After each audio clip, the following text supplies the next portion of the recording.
Lotus reality and agro farming వారు premium farm land projects మన పొలం ఫేజ్ 1, 2 మరియు 3 కంప్లీట్ చేసుకొని మన పొలం phase 4 Wasar village at Narayana Khed లో ఆగస్టు 15 ఇండిపెండెన్స్ డే రోజు గ్రాండ్ లాంచ్ చేయడం జరుగుతోంది. లాంచింగ్ మరియు ఇండిపెండెన్స్ డే సందర్భంగా 5 గుంటాస్ ల్యాండ్ అవుట్ రేట్ లో బుక్ చేసుకున్న వారికి 1,50,000 రూపాయల డిస్కౌంట్ తో పాటు 2 గ్రాముల గోల్డ్ ఫ్రీగా ఇస్తున్నారు. పూర్తి వివరాలకు సంప్రదించండి. జై శ్రీమన్నారాయణ.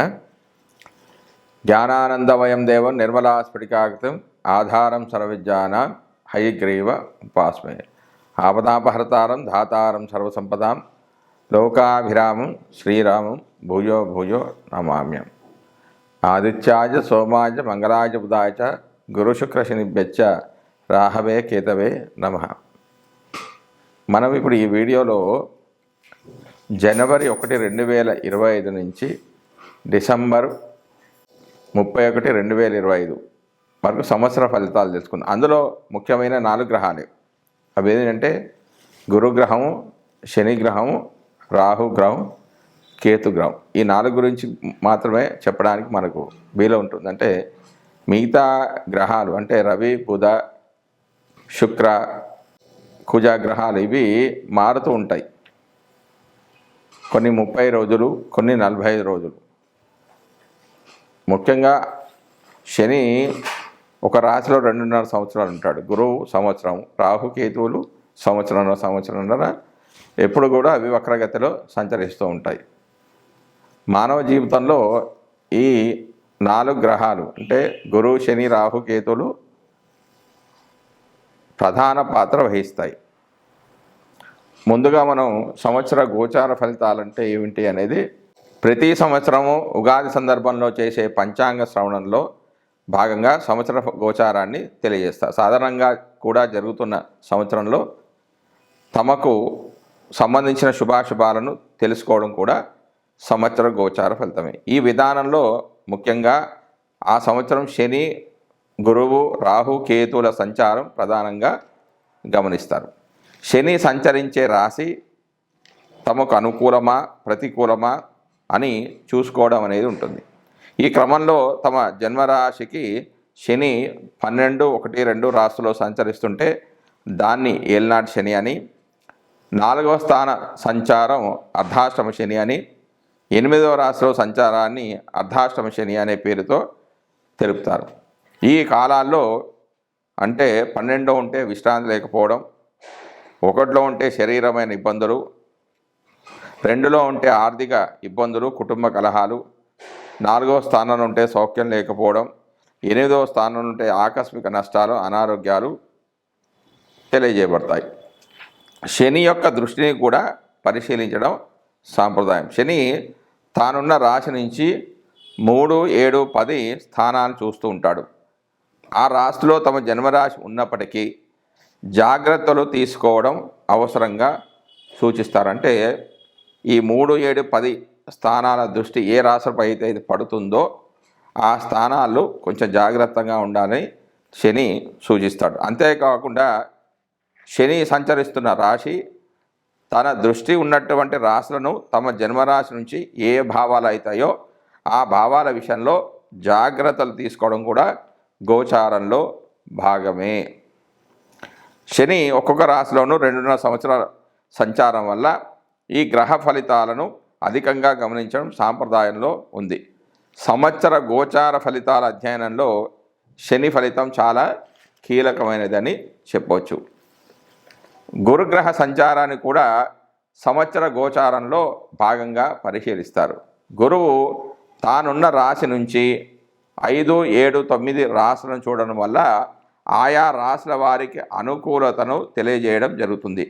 జన్మరాశి నుంచి 2, 5, 7, 9, 11 రాశుల్లో సంచరిస్తున్నప్పుడు ఆర్థిక, సంతాన, వైవాహిక సంతృప్తి, లాభాలను పొందవచ్చు. గురుదృష్టి ఉన్నటువంటి భావాల్లో లోపాలున్నా కూడా సరిదిద్దబడతాయి. ఆ సంవత్సరంలో ఏ కార్యక్రమాలకు అనుకూలమో ఏ కార్యక్రమాలకు ప్రతికూలమో కూడా గురుగ్రహ గోచారం ద్వారా మనం గమనించవచ్చు. నూతన సంకల్పాలు నెరవేరడానికి, వివాహ సంతానాది అంశాల్లో పరిపూర్ణత కోసం గురుగ్రహ గోచారం అనుకూలంగా ఉండే విధంగా చూస్తుండడం అనేది సాంప్రదాయం. రాహుకేతువులు తామున్న రాశులకు అనుసరించే భావాలకు సంబంధించిన అశుభ ఫలితాలను ఇస్తుంటాడు. ముఖ్యంగా 3, 6, 11 స్థానాల్లో తప్ప మిగిలిన స్థానాల్లో ఆయా భావాలకు లోపాలను తెలియజేయడం గోచార సాంప్రదాయం. ఏదైనా శుభగ్రహంతో కలిసి ఉన్నప్పటికీ ఆ గ్రహం యొక్క శుభత్వాన్ని తగ్గించే విధంగా రాహుకేతువు గ్రహాలు ఉంటాయి. అందువల్ల ప్రతి రాశి వారికి రాహుకేతువు ఉన్నటువంటి భావాలను జాగ్రత్తగా చూసుకోవాల్సి ఉంటుంది. శని, గురువు, రాహు, కేతువులు అధిక కాలంలో ఒకే రాశిలో సంచరించడం వల్ల సంవత్సర ఫల నిర్ణయంలో వీరి ప్రాధాన్యం అనేది అధికంగా ఉంటుంది. జై శ్రీమన్నారాయణ. వృషభ రాశి వారికి జనవరి 1, 2025 నుంచి డిసెంబర్ 31 వరకు గురువు, శని, రాహు, కేతు ఇచ్చే ఫలితాల గురించి మనం ఇప్పుడు తెలుసుకుందాం. ముందుగా గురుడు యొక్క ఫలితాలు. గురుడు వృషభ రాశి వారికి జనవరి 1, 2025 నుంచి 13 మే 2025 వరకు జన్మరాశిలో సంచరిస్తున్నాడు. జన్మరాశిలో సంచరించే సందర్భంలో మిశ్రమ ఫలితాలు అనేవి ఉంటాయి. ఊహించని రీతిలో ఖర్చులు, ప్రభుత్వం నుంచి ఇబ్బందులు, ఏకాగ్రత అనేది లోపిస్తుంది, ఉత్సాహం అనేది నశిస్తుంది, బంధువులతో విరోధాలు ఉంటాయి, పంచమ సప్తమ నవభావాలు వీక్షించడం చేత సంతాన మూలకంగా ఆనందం అనేది ఉంటుంది. ఇంటిలో శుభకార్యాలు జరుగుతాయి, దైవ కార్యాల్లో పాల్గొంటారు, బంధుమిత్రుల నుంచి సహాయం అనేది లభిస్తుంది, ధనాదాయము, పుణ్యక్షేత్ర దర్శనము, తీర్థయాత్రలు చేస్తారు. తర్వాత మే 14, 2025 నుంచి అక్టోబర్ 17, 2025 వరకు 2వ స్థానంలో సంచరిస్తూ ఉన్నాడు. సంచరించే సమయంలో గురుడు శుభ ఫలితాలను ఇస్తాడు. జన్మరాశి నుంచి 2వ స్థానంలో సంచరించే కాలంలో సంతాన వృద్ధి, ఉద్యోగ వృద్ధి, అన్ని సుఖాలు సౌకర్యాలు కలిగి వస్తాయి. నానామూలక ధనాదాయం అనేది ఉంటుంది. మంచి ఆలోచన శక్తి ఉంటుంది. తన ప్రత్యేక దృష్టి చేత 6, 8, 12 స్థానాలు వీక్షించడం ద్వారా రోగ బాధల నుండి ఉపశమనం అనేది లభిస్తుంది. ఖర్చులను తగ్గించే ప్రయత్నం అనేది చేస్తారు. దూర ప్రయాణాలు కూడా ఉంటాయి. తక్కువ శ్రమతో ఎక్కువ లాభాలు పొందుతారు. కానీ ఈ స్థానంలో గురుడు 75% సుఫలితాలు మాత్రమే ఇస్తాడు. తర్వాత అక్టోబర్ 18 నుంచి డిసెంబర్ 4 వరకు 3వ స్థానంలో సంచరిస్తున్నాడు. జన్మరాశి నుండి 3వ స్థానంలో సంచరించే కాలంలో గురుడు అనారోగ్యాలను, స్థాన చలనాన్ని, దీర్ఘ అనారోగ్యాన్ని, ఇతరుల వల్ల కష్టాలను కలిగజేస్తాడు. తన ప్రత్యేక దృష్టి చేత 7, 9, 11 భావాలను వీక్షించడం చేత బహుమతులు పొందడం, ఉన్నత పదవులు పొందడం, వ్యాసంగంలో పురోభివృద్ధి, ఉద్యోగంలో రాజకీయంలో రాణింపు, ధనాదాయం అనేది పెరుగుతుంది, ఉన్నత జీవనం, విద్యా వివేక వృద్ధి కలుగుతాయి. అయితే 3వ స్థానానికి వేదస్థానమైన 7లో శుక్ర, కుజ, రాహు వేద వలన కొంత ఇబ్బందులు కలిగే అవకాశం ఉంది. ఇందులో కేవలం 50% శుభఫలితాలు మాత్రమే జాతకుడు పొందే అవకాశం అనేది ఉంది. తర్వాత డిసెంబర్ 5, 2025 నుంచి 31 డిసెంబర్ 2025 వరకు వక్రగతిలో సంచరిస్తూ ఉన్నాడు గురుడు. వక్రగతిలో సంచారం వల్ల సంతాన వృద్ధి, ఉద్యోగ వృద్ధి, అన్ని సుఖాలు సౌకర్యాలు, నానామూలక ధనాదాయం ఉంటుంది. డబ్బులు జాగ్రత్తగా చేస్తాడంటే తన ప్రత్యేక దృష్టి అయితే 6, 8, 10 భావాలను వీక్షించడం ద్వారా డబ్బులను జాగ్రత్తగా ఖర్చు చేస్తాడు. శారీరక శ్రమ అనేది కొంచెం తగ్గిపోతుంది. వ్యాధుల బారిన పడ్డా కూడా అది వ్యాధులు అనేవి చాలా తక్కువగా ఉంటాయి. దీర్ఘకాలిక వ్యాధులు కాకుండా తక్కువ వ్యాధి బారిన పడే అవకాశం ఉంటుంది. ఇందులో 70% శుభఫలితాలు జాతకుడు పొందుతాడు. తర్వాత శని ఫలితాలు. వృషభ రాశి వారికి జనవరి 1, 2025 నుంచి 28 మార్చి 2025 వరకు 10వ రాశిలో సంచరిస్తున్నాడు. 10వ రాశిలో శని సంచరించే కాలంలో పదవిలో సంఘంలో ఉన్నతిని హీనతను కూడా కలిగజేస్తాడు. సంపాదన మార్గం అనేది మారుతుంది. మానసికమైన చింత అనేది ఉంటుంది. అత్యధికమైన శ్రమతో అత్యధిక ఫలితాలు పొందుతాడు. చేసే పనిలో ఆదాయం అనేది అస్సలు కనబడదు. కానీ మంచి క్రమశిక్షణ అనుభవం అనేవి లభిస్తాయి. ఊహించని కొన్ని కష్ట నష్టాలు, వ్యాధులు, ప్రమాదాలు అనేవి ఎదురవుతాయి. అపనిందనలు, అధికారుల ఆగ్రహానికి లేదా అనాదరణకు గురి కావడం అనేది ఉంటుంది.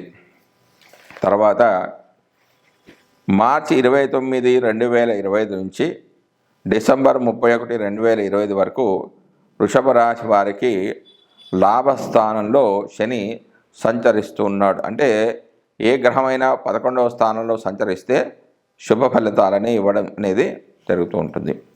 జన్మరాశి నుంచి 11వ రాశిలో శని సంచరించే కాలంలో శుభ ఫలితాలను ఇస్తాడు. పదవిలో ఔన్నత్యము, నూతన ఉత్సాహంతో ముందుకు సాగడం జరుగుతుంది. కీర్తి ప్రతిష్టలు ఇనుమడింపజేస్తారు, పెరుగుతాయి. కీర్తి ప్రతిష్టలు, జవసత్యాలు పెరుగుతాయి. పదోన్నతి అనేది లభిస్తుంది. దీర్ఘ వ్యాధులు ఏమీ ఉండవు. సంఘంలో హోదా పెరుగుతుంది. శారీరక సుఖానుభూతి ఉంటుంది. బంధుమిత్రుల సహాయ సహకారంతో అయితే 11వ స్థానానికి వేదస్థానమైన 5లో కేతు వేద వలన వేదాంత గోష్ఠి, వైరాగ్యము, చోరభీతి, మృగభీత,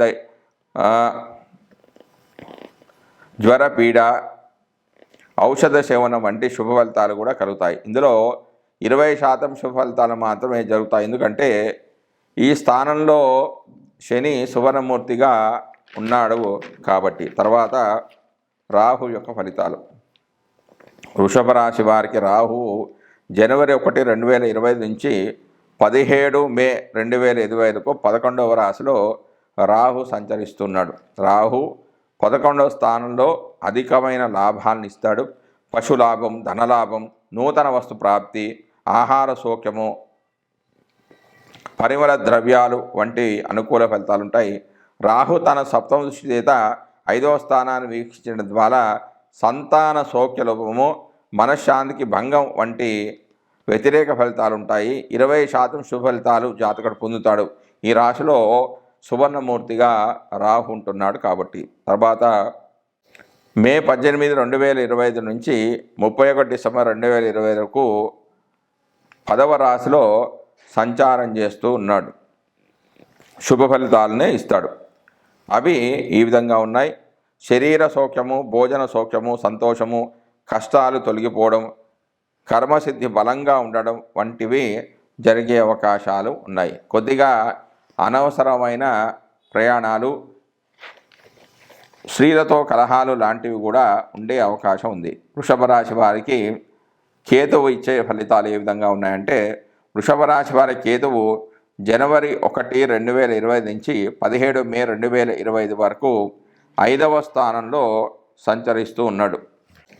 ఈ సంచారం వలన సంతాన సౌఖ్యలోపము, మనశ్శాంతికి భంగం కలగడము, చెడు ఆలోచనలు రావడము, పుణ్యం క్షీణించడం వంటి సుఫలితాలతో పాటు తాను వీక్షించే లాభ ఫలితాలు కూడా ఇస్తాడు. తను ఏదైతే చూస్తున్నాడు, 11వ స్థానాన్ని వీక్షిస్తున్నాడు, 11వ స్థాన ఫలితాలు కూడా ఇస్తాడు. ఆహార సౌఖ్యము, పరిమళ ద్రవ్యాలు ప్రాప్తించడం వంటి కూడా దొరుకుతాయి. ఇందులో చెడు ఫలితాలు అనేవి చాలా తక్కువగా ఉంటాయి.